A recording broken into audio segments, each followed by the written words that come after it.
प्रश्न क्या 4 का पहला प्रश्नावली 3.2 करना क्या है? करना है कि दिए हुए दो चर वाले रैखिक समीकरण युग्म संगत हैं अथवा असंगत हैं। संगत कब होते हैं?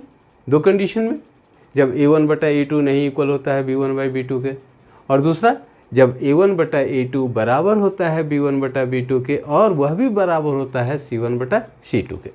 चलिए देखते हैं यहाँ कंडीशन क्या है। यहाँ आप देख रहे हैं कि a1 बटा a2 किसके बराबर हो गया? 1/2। b1 बटा b2 किसके बराबर हो गया? 1/2। c1 बटा c2 किसके बराबर हो गया? -5 बाई -10 बराबर 1/2। क्या प्राप्त हुआ कि a1 बटा a2 बराबर है b1 बटा b2 के बराबर है c1 बटा c2 के। इसलिए युग्म क्या हो गया? संगत हो गया ना, युग्म संगत। अब क्या करना है? इसका ग्राफ खींचना है। तो पहले ग्राफ के लिए हम लोग समीकरण 1 को लेते हैं। तो समीकरण 1 के लिए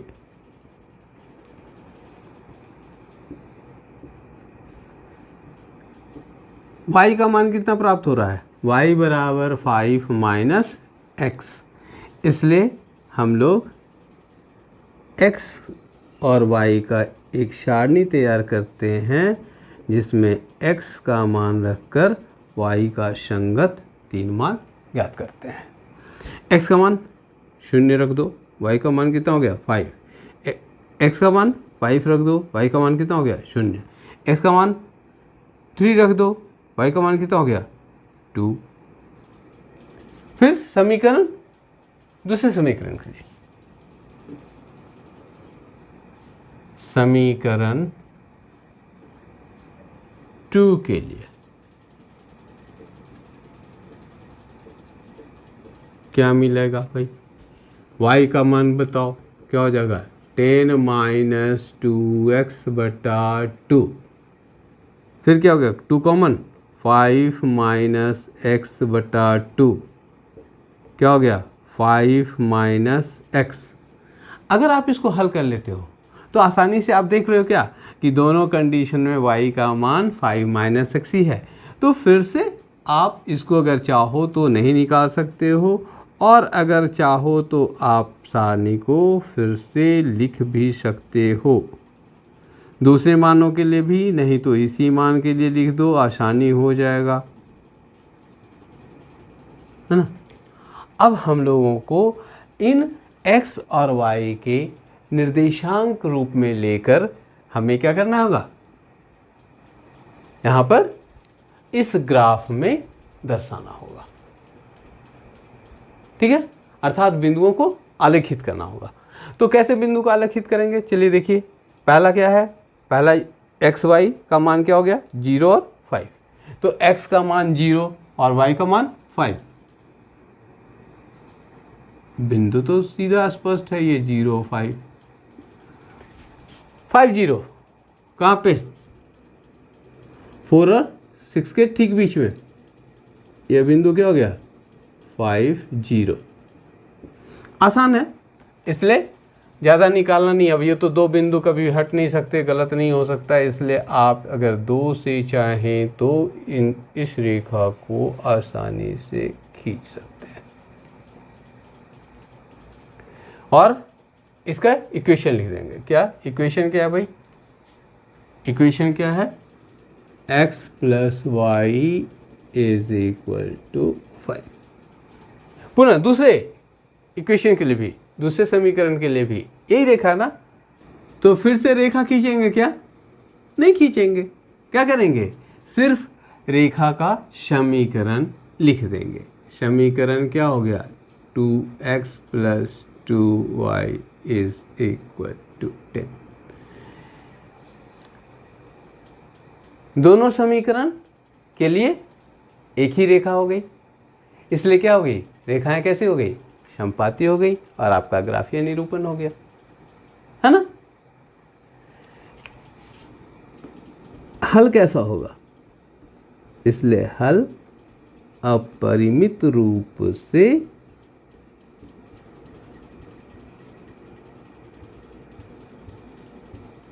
अनेक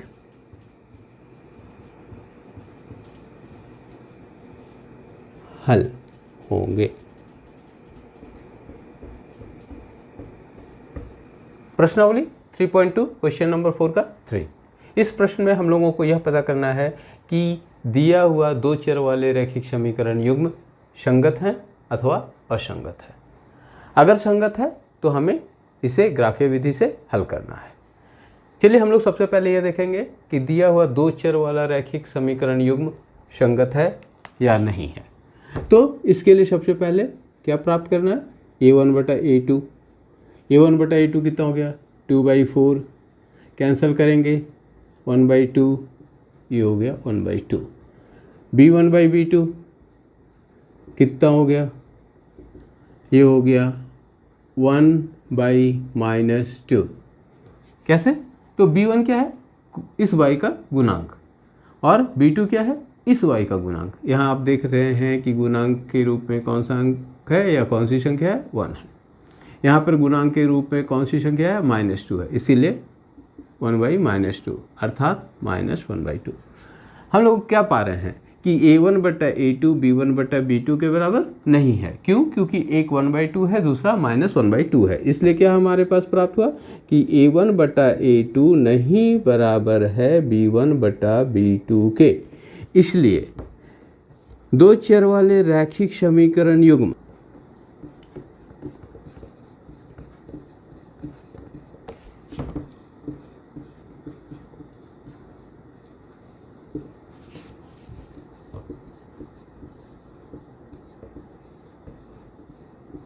क्या है, संगत है, संगत है। अब मान लिया यह समीकरण 1 है और यह समीकरण 2 है। तो समीकरण 1 के लिए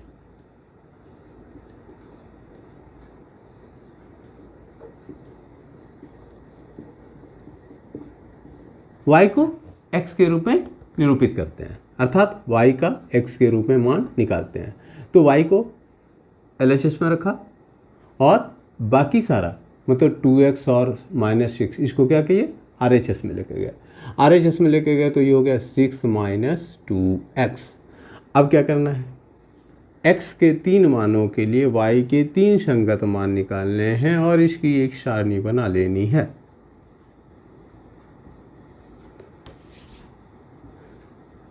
क्या हो सकता है, x का मान 0, y का मान 6, x का मान 2, y का मान 2, x का मान 3, y का मान 0। या कैसे, यहाँ पर देखिए जब 0 रखा तो 2 × 0 0, 6 - 0 6। फिर x का मान 2 रखा तो 2 × 2 6 - 4 मतलब 2। और यहाँ जब x का मान 3 रखा तो 3 दूनी 6, 6 - 6 0 हो गया। इसी तरीके से किसके लिए, समीकरण 2 के लिए फिर क्या करना है, y को x के रूप में निरूपित करना है। y वाला जो टर्म है, जो पद है, उसको क्या करना है, यहाँ चूंकि माइनस है इसलिए इसको इधर ले जाएंगे, किधर, RHS तरफ। तो RHS तरफ जब लेके जाएंगे तो हमारे पास क्या हो जाएगा, 2y। ये हमें 2y प्राप्त हुआ। और LHS में जो बचा था क्या था, 4x - 4, तो 4x - 4 को इस तरीके से लिख दिया। 2y को हम लोग RHS में लेके गए लेकिन लिखे LHS में। 4x - 4 जो LHS में बचा था उसको लिख दिए RHS में, क्योंकि यहाँ पर क्या है, ये चिन्ह क्या है, बराबर का चिन्ह है। ठीक है, तराजू में आप सामान और वेट को अगर अदल बदल दोगे तो क्या सामान घट जाएगा, नहीं घटेगा ना, क्योंकि वो बराबर बैलेंस है, ये भी बैलेंस है। अब यहाँ से क्या करना है, फिर y का मान निकालना है। तो y = क्या हो गया, 4x - 4/2, अर्थात ये क्या हो गया, 2x - 2। तो हमारे पास क्या करना है, अब x के 3 मानों के लिए y के 3 संगत मान निकालने हैं और इसे इसके लिए एक सारणी बना लेनी है ना। अगर x का मान 0 रख दिया तो y का मान -2, अगर x का मान 1 रख दिया तो y का मान 0, और अगर x का मान 2 रख दिया तो y का मान 2 हो गया। इन दो सारणी से प्राप्त x और y के मान को हमें क्या करना है, ग्राफ पर दर्शाना है। आपको परीक्षा में भी ग्राफ पेपर मिलेगा, इसलिए आप ग्राफ कॉपी में ही इस कार्य को करेंगे। और क्या चीज़ से करेंगे, पेंसिल से करेंगे, पेन से एकदम नहीं करेंगे, ठीक है। और जितनी भी रेखाएं मिलाएंगे वो क्या चीज़ से मिलाएंगे, स्केल की सहायता से। सबसे पहले इन बिंदुओं को आलेखित करना होगा। तो 0,6 पता है आपको कहाँ मिलेगा, वाई अक्ष पर 0,6 ये हो गया, आपको मिल गया। 2,2 यहाँ मिल रहा है ना, इस बिंदु पर, इधर से किधर, 2 से किस अक्ष के समांतर, वाई अक्ष के समांतर।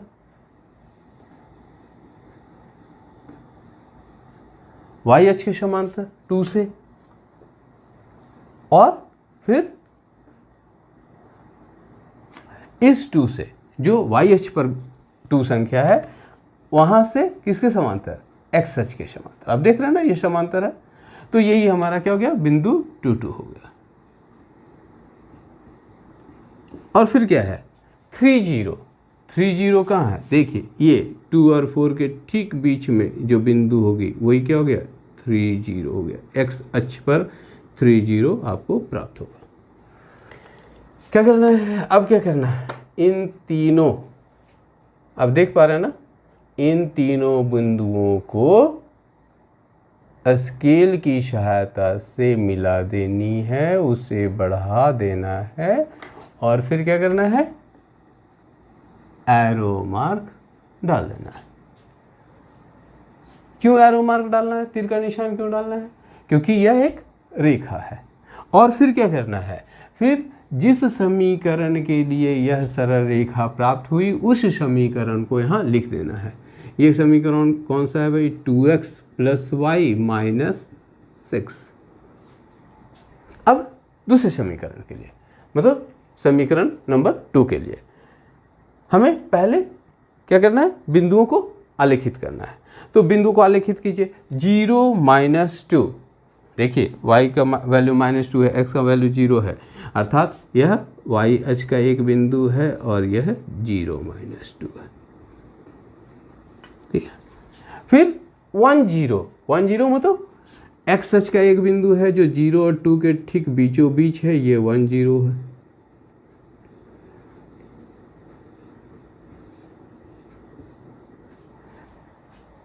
टू ये तो पहले से प्राप्त है आपको, तो फिर से 2,2 आलेखित करना है क्या, नहीं करना है, क्योंकि पहले से ये बिंदु तो 2,2 आपको प्राप्त है। अब क्या करना है, अब इन तीनों बिंदुओं को मिला करके, और आप देख पा रहे हैं ना, इन तीनों बिंदुओं को मिलाकर और रेखा खींचनी है। रेखा का तीर का निशान दोनों तरफ डालना है, और साथ ही साथ क्या करना है, हमें इस समीकरण को लिखना है जिसके लिए यह रेखा खींची गई। क्या था, 4x - 2y - 4 = 0।